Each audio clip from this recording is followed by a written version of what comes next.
In some version of the multiverse, Marvel Studios went in a very different direction after the first Avengers film. In that universe, Kevin Feige ended up walking out of the Avengers movie and the future was uncertain. In that multiverse, the MCU was probably dead and the DCEU was successfully kicked off by Green Lantern.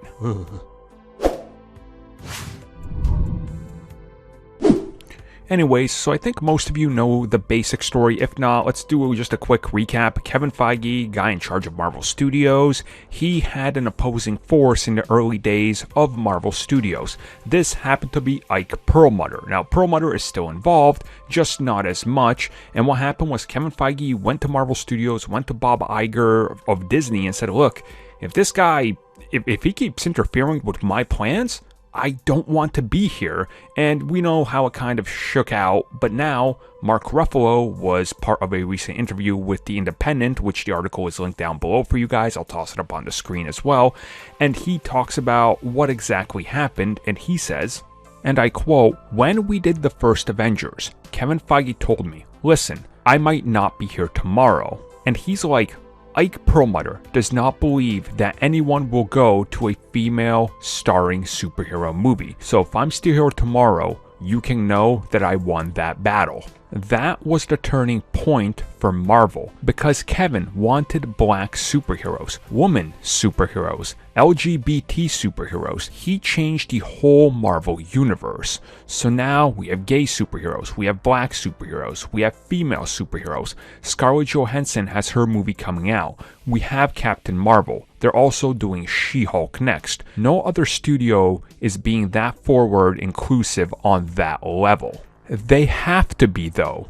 This is the effing world. The culture is way ahead of the politics. So just for the purposes of this, because we don't want to get into those arguments in the comics, I'm going to ignore all the stuff he's talking about, you know, LGBTQ, women and all that. And I'm just going to focus on what exactly was going on, because this gives us a little bit more depth into it, and the timetable of when it happened. So if you think about it, when they were doing the first Avengers, that's still like way in the early days of Marvel Studios, right when Disney got a hold of everything. Now remember, when it came to the Avengers, Kevin Feige wanted Wasp in there as well, but Ike Perlmutter was like, well, we're going to keep that character off for a little bit, and then Edgar Wright came on to start doing Ant-Man a little bit more hands-on, so they're like, well, we'll do Wasp there. He didn't want Black Widow to even be part of the Avengers, and that's why the toy line for the first Avengers, they only packed one Black Widow figure per every 100 that they sent out. Again, he didn't support this, and he was in charge of the comics side as well a little bit more, calling more of the shots before Disney got their hands on. He wanted a lack of diversity. When it came to films like Black Panther, which they wanted to get off the ground much earlier, that was something he would just go, no, nobody wants that. Nobody wants superheroes of color. And, you know, for example, Ms. Marvel. That's another one where he didn't see that people would want that character. Obviously, if you look at the comic book sales, you understand that Captain Marvel is one of the best-selling comics last decade, but he just wasn't seeing it because he wanted his way because of a certain view.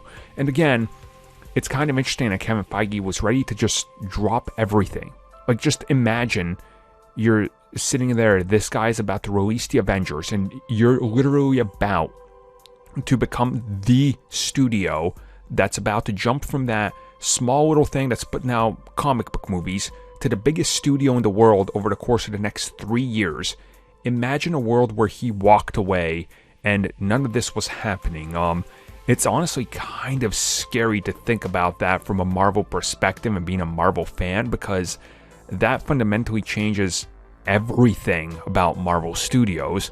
And as they say right now, you know, Captain Marvel, look at that. Remember all the articles that it's not even going to do half of what Wonder Woman did because she's not a known character, or that the movie's going to flop because of agendas, or that the movie's going to do this or that, or, you know, all this nonsense. And now currently, I ripped that article apart a couple days ago about Black Widow, how apparently Marvel doesn't care about it. I mean, come on, how many more times do we have to hear the same story before people are proven wrong? There's an audience for these films, and they want to go see them.